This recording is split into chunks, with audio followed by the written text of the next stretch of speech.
Mari hari ini kita akan persiapkan hati untuk mendengarkan firman Tuhan. Sebelumnya mari kita berdoa. Bapa di sorga, terima kasih buat waktu ini berdoa agar firman-Mu sebentar diberitakan, biar Tuhan boleh memberikan ketajaman. Berbicaralah buat kami, mampukanlah hamba-Mu dengan pimpinan Roh Kudus-Mu Tuhan. Menyerahkan menit-menit ke depan ke dalam pimpinan Roh Kudus sepenuhnya. Berbicaralah kepada setiap wanita supaya hidup kami boleh dibangun. Kami boleh menjadi wanita yang dikehendaki Allah. Kiranya hidup kami boleh senantiasa berkenan kepada Tuhan. Terima kasih ya Abah. Demi nama Yesus kami berdoa. Amen. Hari ini saya akan bicara tentang pertengkaran. Tahukah Anda bahwa kecantikan batinia itu adalah roh yang lemah lembut dan tentram? 1 Petrus 3 ayat yang ketiga. Perhiasanmu janganlah secara lahiriah, yaitu dengan mengepang-epang rambut, memakai perhiasan emas, atau dengan mengenakan pakaian yang indah-indah.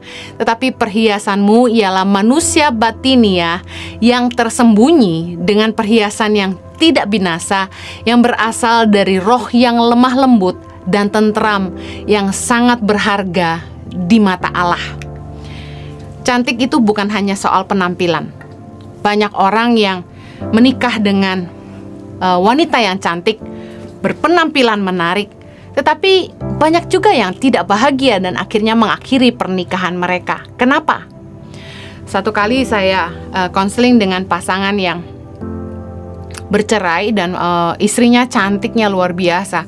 Sampai kadang-kadang saya berpikir, kenapa ya istrinya cantik begini, dia masih mau ceraikan juga? Dalam hubungan, yang kita hadapi itu apa yang ada di dalam. Yang kita rasakan itu adalah apa yang lahir dari dalam. Dalam pernikahan, gak bisa kita cuma mengagumi kegantengan suami kita. Aduh, kamu kok ganteng sekali. Aduh, kok kamu tinggi sekali. Aduh, kok kamu kaya sekali.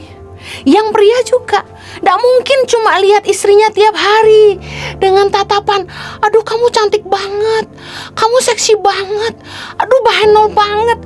Gak mungkin. Sehari-harinya ketika kita hidup bersama-sama, yang kita hadapi itu bukan cuma tampilan luar aja, tapi apa yang keluar dari dalam, apa yang lahir dari dalam. Pasti Anda yang sudah menikah, Anda mengerti maksud saya. Kecantikan dari luar bisa pudar. Kita menua karena usia.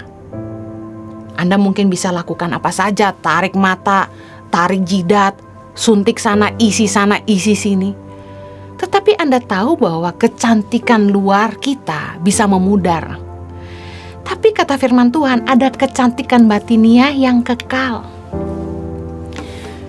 Roh yang lemah lembut dan tentram, yang berasal dari Tuhan dan sangat berharga. Nah, salah satu hal yang menjadi masalah dalam hubungan, baik dalam pacaran maupun pernikahan, adalah konflik-konflik, pertengkaran-pertengkaran yang tidak kunjung usai.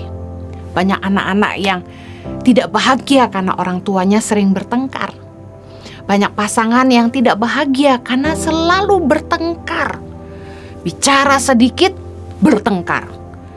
Mau diskusi, bertengkar. Makanya gak heran banyak pria yang malas bicara sama istrinya. Kalau di rumah diam aja. Banyak pria-pria yang jadi pendiam. Kenapa? Karena ngomong dikit berantem. Tahukah Anda para wanita bahwa istri yang suka bertengkar adalah penderitaan bagi suaminya? Anda yang belum menikah, kalau Anda ingin ketemu jodoh yang baik, janganlah jadi wanita yang suka bertengkar. Jangan sampai masalah kecil dibesar-besarkan. Satu hal yang saya belajar dari suami saya adalah ini. Masalah besar dikecilkan, masalah kecil itu ditiadakan. Kita dengernya kayak enak banget loh. Kesel gue belum hilang, lu udah tidur aja. Kitanya masih marah, suami kita udah ngorok kemana-mana. Tapi ternyata laki-laki begitu. Dan saya belajar bahwa memang jangan suka membesar-besarkan masalah itu baik. Amsal 27 ayat 15 bilang gini, Seorang istri yang suka bertengkar itu serupa dengan tiris yang tidak henti-hentinya menitik pada waktu hujan. Tik tik tik tik tik tik tik tik tik, nyebelin gitu loh. Gak berhenti ngomong. Ada perempuan-perempuan tuh kalau yang udah marah ngomong gak berhenti. Gitu. Istri yang suka bertengkar itu mungkin ibaratnya kita tidur di samping rel kereta api kali ya. Gak berhenti. Amsal 21 ayat 19. Lebih baik tinggal di padang gurun daripada tinggal dengan perempuan yang suka bertengkar dan pemarah. Saya ini taubat. Dulu saya pemarah. Kita tuh kalau emosi, cenderung kita suka cari gara-gara. Ya enggak? Supaya bisa ngelampiasin kekesalan kita, kita mulai cari-cari apa ya yang bisa kita ributin ya sama suami kita ya, biar lega gitu ya. Tapi ternyata itu salah. Firman Tuhan mengajar kita harus punya roh yang lemah lembut dan tentram, yang bisa memberi rasa nyaman kepada pasangan kita, memberi rasa nyaman kepada orang-orang di rumah. Kalau ada satu hal yang baik yang kita bisa belajar dari seorang Delilah, ini wanita yang kurang baik sebenarnya. Dan saya percaya dari hal yang tidak baik bisa muncul satu yang baik. Ini yang kita bisa belajar, bahwa Simson itu kalau bisa dibilang suka main perempuan, playboy, suka sekali menyinggahi perempuan-perempuan jalang. Tapi satu kali Simson jatuh cinta kepada Delilah. Apa kelebihan Delilah? Ternyata Delilah ini perempuan yang bisa memberikan rasa nyaman kepada seorang Simson. Ditulis dalam Hakim-Hakim 16 ayat 6-9, ayat 14, ayat 19. Simson itu tertidur di pangkuannya. Pertanyaan saya, seberapa sering istri-istri bisa membuat suaminya tidur lelap di pangkuannya? Bicara soal kemampuan memberi rasa aman, rasa nyaman kepada pasangan kita. Orang tuh bisa tertidur saking nyamannya. Banyak kali suami tuh malas di rumah, malas dekat dengan istrinya. Satu kali ada orang bercanda sama saya gini, Bu Heni, tahu nggak kenapa Pak Jojo sering pelayanan keluar? Ini salah satu pemimpin jemaat nih yang nanya gini ke saya. Saya bilang, kenapa Pak? Karena Pak Jojo itu gak betah di rumah, gak betah dekat sama Bu Heni. Kaget saya digitukan. Memang perkataannya kurang bijak, tapi di situ saya jadi koreksi diri. Apakah benar suami saya pergi-pergi pelayanan karena tidak betah di rumah? Tentu saya tanya sama suami saya, karena saya kan orangnya apa adanya. Saya bersyukur suami saya jawabnya gini, yang aku mau cuma kamu. Wah, lega saya. Yang aku mau cuma kamu. Langsung lenyap segala kekhawatiran saya. Ya, saya sama suami saya kan punya tanggung jawab yang besar, memberi makan dan pendidikan untuk ribuan anak Indonesia. Tentu kami harus pelayanan kemana-mana untuk menolong Yayasan Tangan Pengharapan. Tapi ini jadi satu hal yang baik untuk menjadi koreksi. Kita harus bertanya, apakah suami kita betah di rumah karena kita? Apakah kita sebagai istri bisa memberi rasa nyaman kepada pasangan kita? Atau sebaliknya? Saya akan lihat bacakan di firman Tuhan beberapa penyebab pertengkaran. Apa sih yang bikin rumah tangga sering bertengkar? Yang pertama, karena kita tidak menguasai diri dan tidak lemah lembut. Amsal 29 ayat 22 berkata, si pemarah menimbulkan pertengkaran, dan orang yang lekas gusar banyak pelanggarannya. Kenapa begitu? Karena orang yang emosian tuh gak pikir panjang, ngomong seenaknya, meledak seenaknya. Udah gak jaga perasaan pasangan, ngomong karepe dewe, nyakiti. Mana ada orang marah perkataannya manis, kan gak mungkin. Kalau udah marah kan omongannya tajam, setajam silet. melukai orang-orang di sekitarnya. Si pemarah menimbulkan pertengkaran. Makanya dalam pernikahan, dalam hubungan, kita perlu punya roh yang lemah lembut. Kita harus belajar menguasai diri. Jangan punya kuping tipis. Dengar masukan orang langsung marah, langsung meledak. Tenang dulu. Karena keputusan itu gak akan bijak saat kita marah, saat kita emosi. Penyebab pertengkaran yang kedua itu keangkuhan. Amsal 13 ayat 10 berkata, keangkuhan hanya menimbulkan pertengkaran. Tetapi orang yang mendengarkan nasihat mempunyai hikmat. Kenapa suami istri bisa bertengkar? Karena waktu kita dinasehati, kita tidak mau dengar. Kita membenarkan diri sendiri, kita bela diri kita. Jadi bertengkar. Keangkuhan menimbulkan pertengkaran. Seharusnya waktu kita diberi nasihat sama pasangan kita, udah dengar aja. Kadang-kadang kita nggak terima.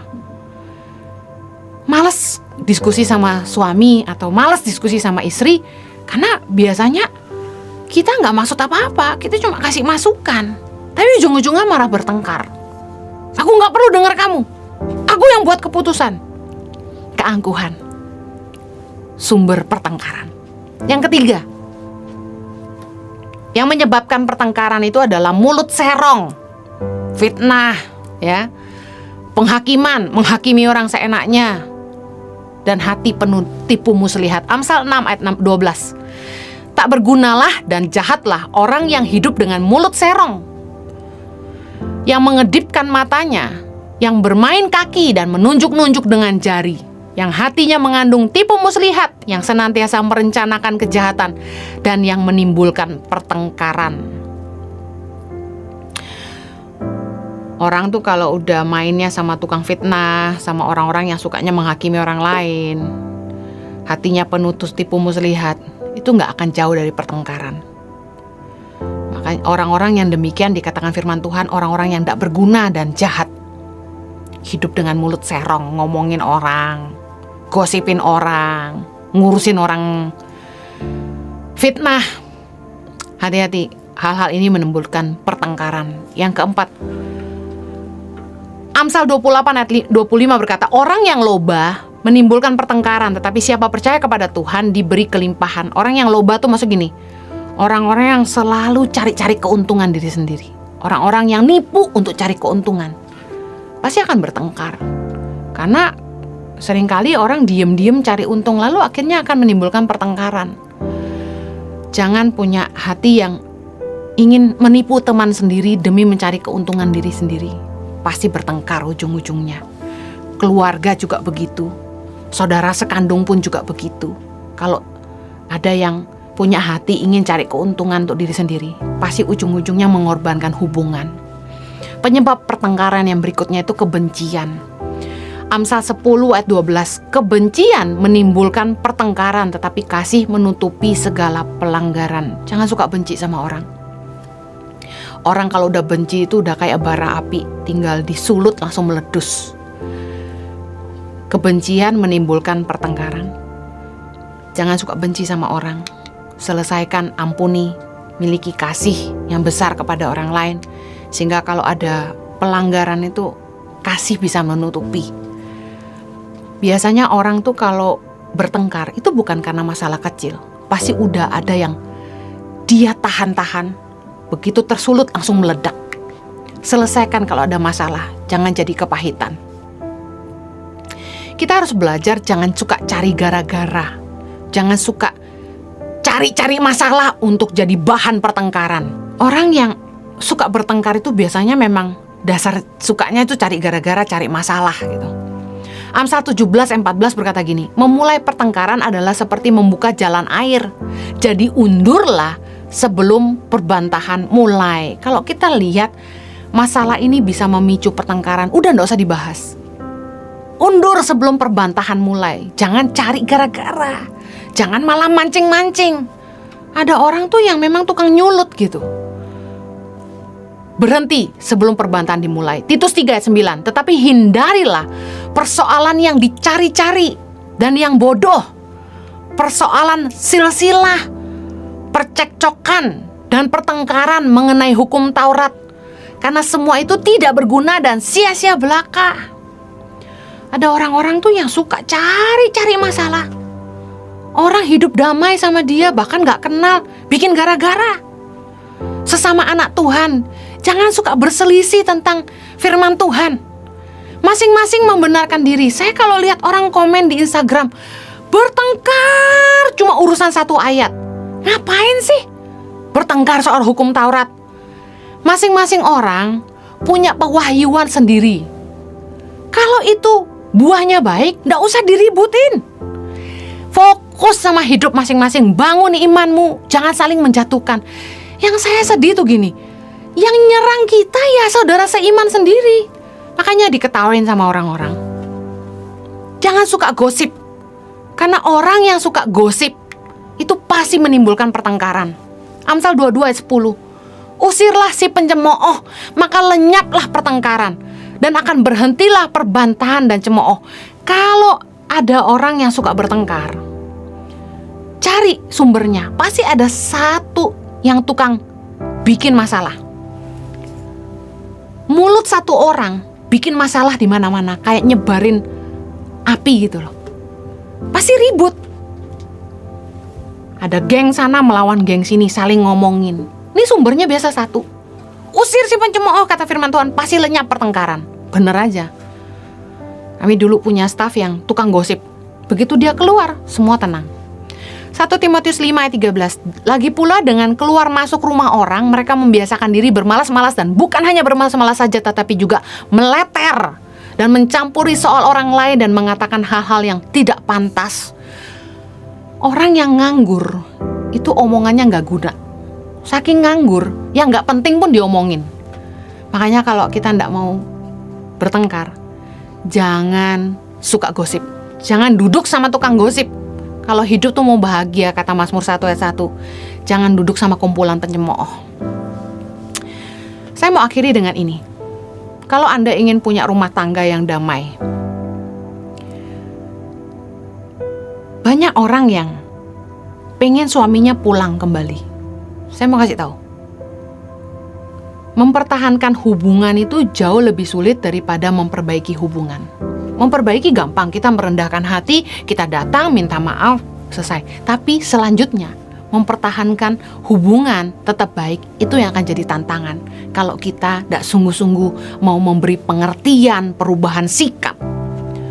Berdoa untuk suami pulang ke rumah, atau suami supaya betah di rumah, itu harus diikuti dengan perubahan sikap. Banyak orang yang perubahannya cuma sesaat, supaya suaminya pulang, ya udah diberubah deh. Tapi habis itu kayak gitu lagi. Ada satu video di Instagram yang saya temukan lucu, di Reels, bilang gini. Ada seorang nenek sama kakek yang sudah nikah 65 tahun. Dan ketika ditanya, gimana pendapat Anda setelah menikah 65 tahun? Si nenek berkata gini, kita akan jadi sedikit buta dan sedikit tuli. Apa maksudnya? Di dalam rumah tangga, kalau kita pengen damai, sebenarnya yang kita perlu tambah itu pengertian. Kita harus sabar dan kita harus berhikmat. Kadang-kadang mesti nutup sebelah mata dan pura-pura nggak denger aja. Istilahnya kalau suami atau istri marah, ya udahlah, anggap nggak denger aja. Dalam pernikahan, dalam hubungan, kita ini kan wanita nggak sekuat pria. Kekerasan itu nggak akan menyelesaikan masalah.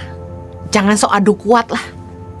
Amsal 24 ayat 3 berkata gini, dengan hikmat rumah didirikan, dengan kepandaian itu ditegakkan, dan dengan pengertian kamar-kamar diisi dengan bermacam-macam harta benda yang berharga dan menarik. Orang yang bijak lebih berwibawa daripada orang kuat, juga orang yang berpengetahuan daripada orang yang tegap kuat. Kalau kita pengen rumah tangga kita bahagia, jangan hidup tuh dengan perasaan aja. Live beyond your feeling. Jangan ngikutin perasaan, jangan baperan. Pakai hikmat, pakai kepandaian. Istri yang cakap, istri yang cerdas, dan juga pengertian yang akan membuat rumah tangga tuh bertahan. Kalau punya suami yang emosian, suami yang galak, Amsal 15 ayat 1 ini penting. Jawaban yang lemah lembut meredakan kegeraman, tetapi perkataan yang pedas membangkitkan marah. Seringkali rumah tangga tuh tidak ada damainya. Kenapa? Amarah dibalas amarah, api dibalas api, tambah besar apinya. Nggak akan ada damai di rumah tangga kita kalau semuanya mau pakai kekerasan, semua mau pakai emosi. Yang waras ngalah. Lemah lembut aja, sabar aja, mengerti aja. Betul kata nenek itu. Kalau mau bahagia itu pernikahan mau langgeng harus sedikit buta dan sedikit tuli. Artinya apa? Tambahkan pengertian. Udah berhikmat aja. Lemah lembut dan sabar, kita akan menuai bahagia. Tuhan memberkati. Saya berdoa agar setiap wanita boleh memelihara roh yang lemah lembut dan tentram, sehingga pasangan Anda bisa merasakan rasa nyaman berada dekat Anda. Mari kita berdoa. Tuhan, gak gampang untuk jaga hubungan, gak gampang untuk sabar. Tapi kami berdoa, berikanlah kepada setiap kami para wanita roh yang lemah lembut dan sejahtera, supaya kami boleh memberikan rasa nyaman buat pasangan dan juga buat orang-orang yang berada dekat dengan kami, orang-orang di rumah kami. Biar kami boleh dengan lemah lembut dan kesabaran menghadapi setiap tantangan dalam hubungan. Berdoa agar kami boleh memberikan rasa nyaman, Tuhan. Mampukan setiap kami, para wanita Allah. Demi nama Yesus kami berdoa. Amen. Stay blessed, stay safe. God bless you.